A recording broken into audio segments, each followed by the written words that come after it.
Alright, am I in focus here? Alright, might as well check. Any bats in the cave?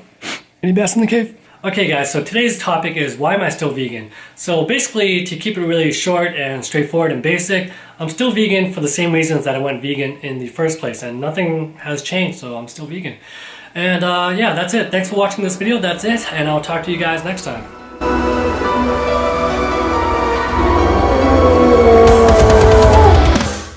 Alright, I'm just kidding. There's obviously much more to it than that. But why does anybody do anything really? So if somebody volunteers at a homeless shelter or a food bank, or if they have like this habit of going to their local park every Sunday and picking up trash, or if they recycle in their own home, like why do any of that stuff, right? And as cheesy as it sounds, it's because they care, right? So they care and they also have the capability, so why not do that stuff? And it's not like veganism is actually, like, it's not really doing anything good. Like, you're not directly going out there and feeding people or whatever. You're just you're reducing the harm. You're drastically reducing the harm that you're causing, that you're playing a part of. And so, I mean, if you can do something, why not do something about it, right? And I'm not talking, like, a lot of people try to use this as an argument, like, not everyone can go vegan. Well, I mean, obviously, if somebody's, like, dying of cancer in a hospital, you don't expect that person to go and volunteer at a food bank, right? If somebody's in a third world country, they're just worried about, like, eating enough just to get to the next day. Like, you don't expect those people to go vegan. So I'm talking about, like, people who are in first world countries, have modern luxuries, and they have the capability to do something. I mean, why not do it? So, I mean, that's pretty much it for me. So I care about animals and people, and I care about the environment, and I care about my health. And when I came across new information, which is super easy nowadays, it changed my mind on certain things, and my opinion changed, and I wanted to have my actions aligned with my values. And so that's why I went vegan, and that's why I still am vegan. So that's pretty much it. I mean, that's pretty basic. But I do have a few other things that I kind of want to talk about, and I want to keep the video kind of general and not really talk about anyone specifically.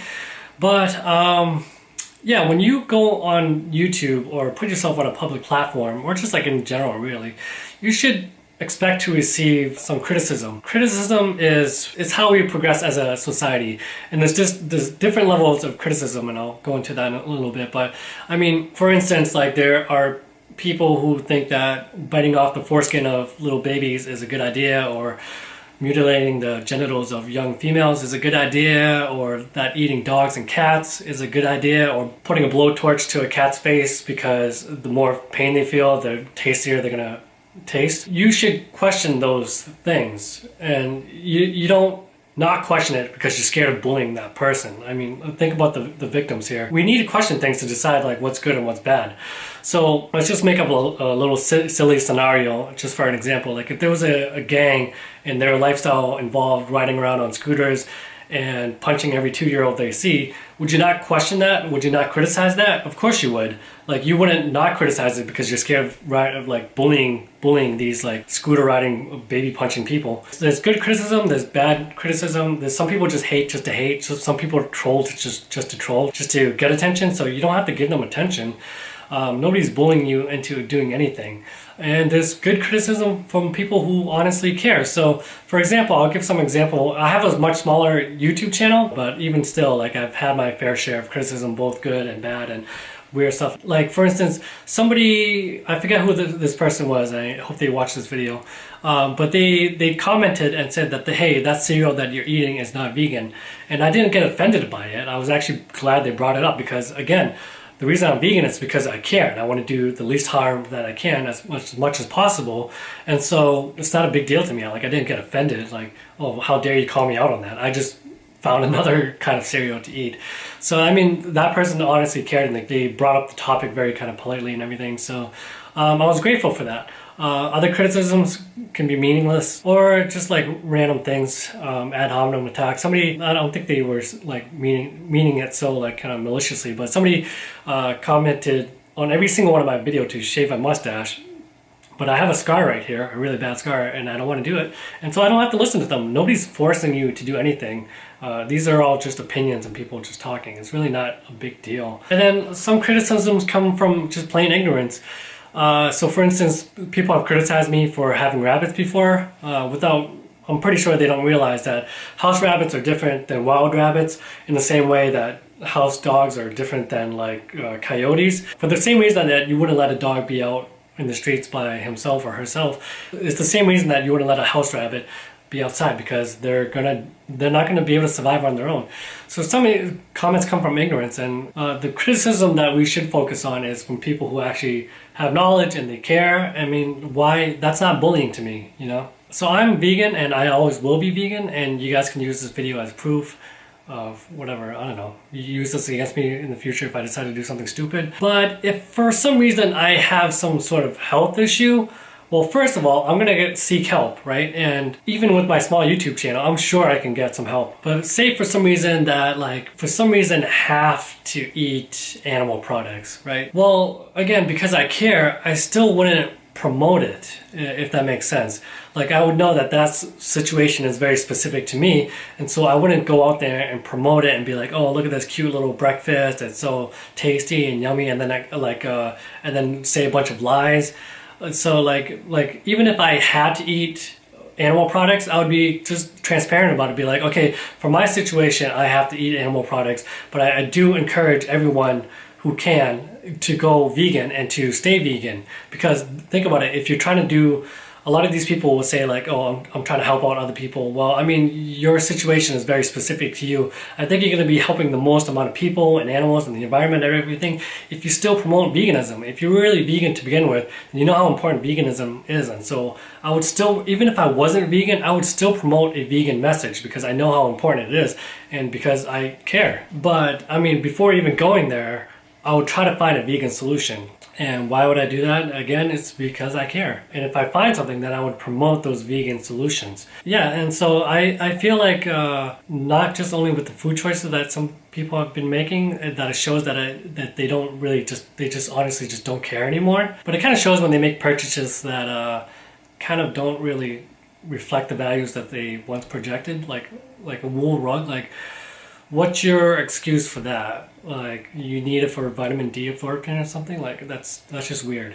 And about perfectionism, why is there like this idea that everyone expects you to be perfect? Like, I ate that cereal that was not vegan. Like, that was a mistake. People don't get mad at you for making mistakes. People get mad at you for deliberately not caring, or, you know, deliberately not trying hard enough. So for me, I'm not perfect. And I don't think anybody expects me to be perfect. I try the best as I can, and I don't really see this like this need for perfection. I just think it's an excuse. Like, it's not realistic. We don't live in a vegan world, so it's going to be impossible to be perfect. If I hit a dog while I'm driving, am I going to go out and hit all dogs now because, well, screw it, I already hit one dog? You're going to still try to avoid hurting animals. You're gonna still try to avoid running over people because you did it once. What are you gonna, like, well, screw it, I can't be perfect, so I'm just gonna run over everything I see.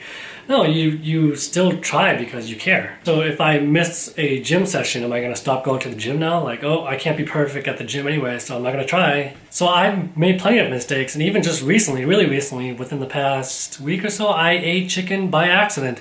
And it was gross, and it's not about being perfect. It's about caring and doing what you can. And I can make a whole nother video about making mistakes as a vegan. It happens, and nobody expects you to be perfect. People expect you to care, or people feel let down when you don't care anymore. Again, we don't live in a vegan world, and so it's going to be hard sometimes. It's going to be challenging, but that challenge is really not that bad compared to what the animals have to go through. And socially, being vegan, that's probably the hardest aspect of being vegan, is the social aspect. And, there's a stereotype that vegans are loud and, what do you call it, militant, whatever. But it's because it's the loud ones that always get noticed, but the quiet ones never get really noticed. So, I mean, how else are you supposed to represent veganism if you don't say you're vegan, if you don't identify as a vegan? How else are you supposed to be part of a movement if you don't identify with that movement? How else are you supposed to show that veganism is growing if you don't, represent? And if you have a better way, or if you have a preferred way of representing veganism, why not just do that? Why take yourself away from the label? So, I mean, in Boston recently, somebody raped and killed a woman. So am I going to say, oh, I'm no longer Bostonian? Like, no, I still am, and I'd like to represent Boston and show that we're not all rapists and murderers. So any social discomfort, yeah, it's kind of inconvenient, but it really, if you look at the bigger picture, if you get outside of your own head and, you know, think about empathize, use empathy and think about the animals and what they're going through, a little bit of social discomfort is really not that bad. Either way, like, you have to have a backbone and like stand up for what you believe. Like, if you believe in something and you just like crumble at the little bit of scrutiny, like, I mean, what do you really stand for at that point? Again, like, if other people act in a way that you don't agree with, I mean, there's some activists that I don't really like their approach.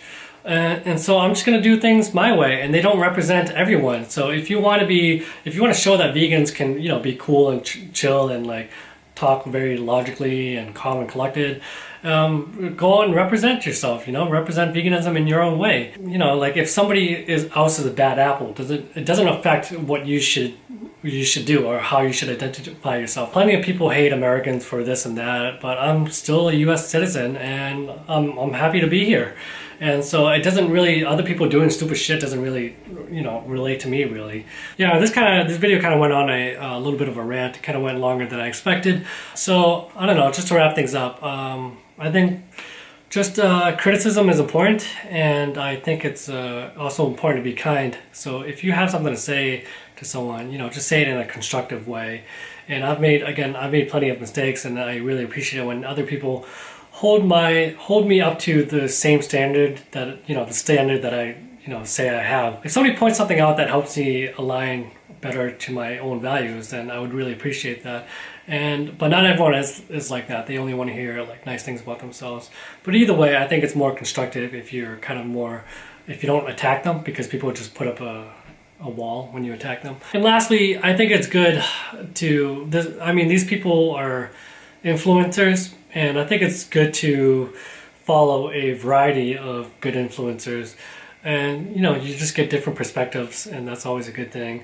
And seeing other people live according to their values and your values, it always makes things easier. So again, we don't live in a vegan world, so to see other people doing what we want to achieve, it's always it's a positive thing. It's very motivating. Because we don't live in a vegan world, it's really easy to get desensitized and forget why we went vegan in the first place. So I think discussions like these are really important, and constantly inform yourself and watch things that are, you know, really difficult to watch sometimes. I follow a lot of pages that show a lot of graphic stuff, but it's just a reminder to myself, like, it's not even like a reminder, it's just showing what's out there. Like, it's just the truth, you know? So if you made it to the end of this video, thanks for watching. Let me know your thoughts down below. And yeah, I'm gonna be starting making videos soon. There's a lot of ideas that I have in my head that I want to execute, but it's really finding the time to do it is really hard. But thank you to everyone who has stuck around and stayed subscribed to me, even though I took a really long break. I'm so grateful for all the subscribers I do have, and I'm really excited to make new content for you guys. And I want to continue to represent veganism in my own way, and I hope you guys join along with me on this journey. So that's it for this video. I'm going to wrap it up now. I'll talk to you guys next time, but in the meantime, stay fresh, fam, and vegan. Stay vegan. Oh yeah. Oh yeah. Holy crap. That's it, man. That's it. Thick fries with thick thighs.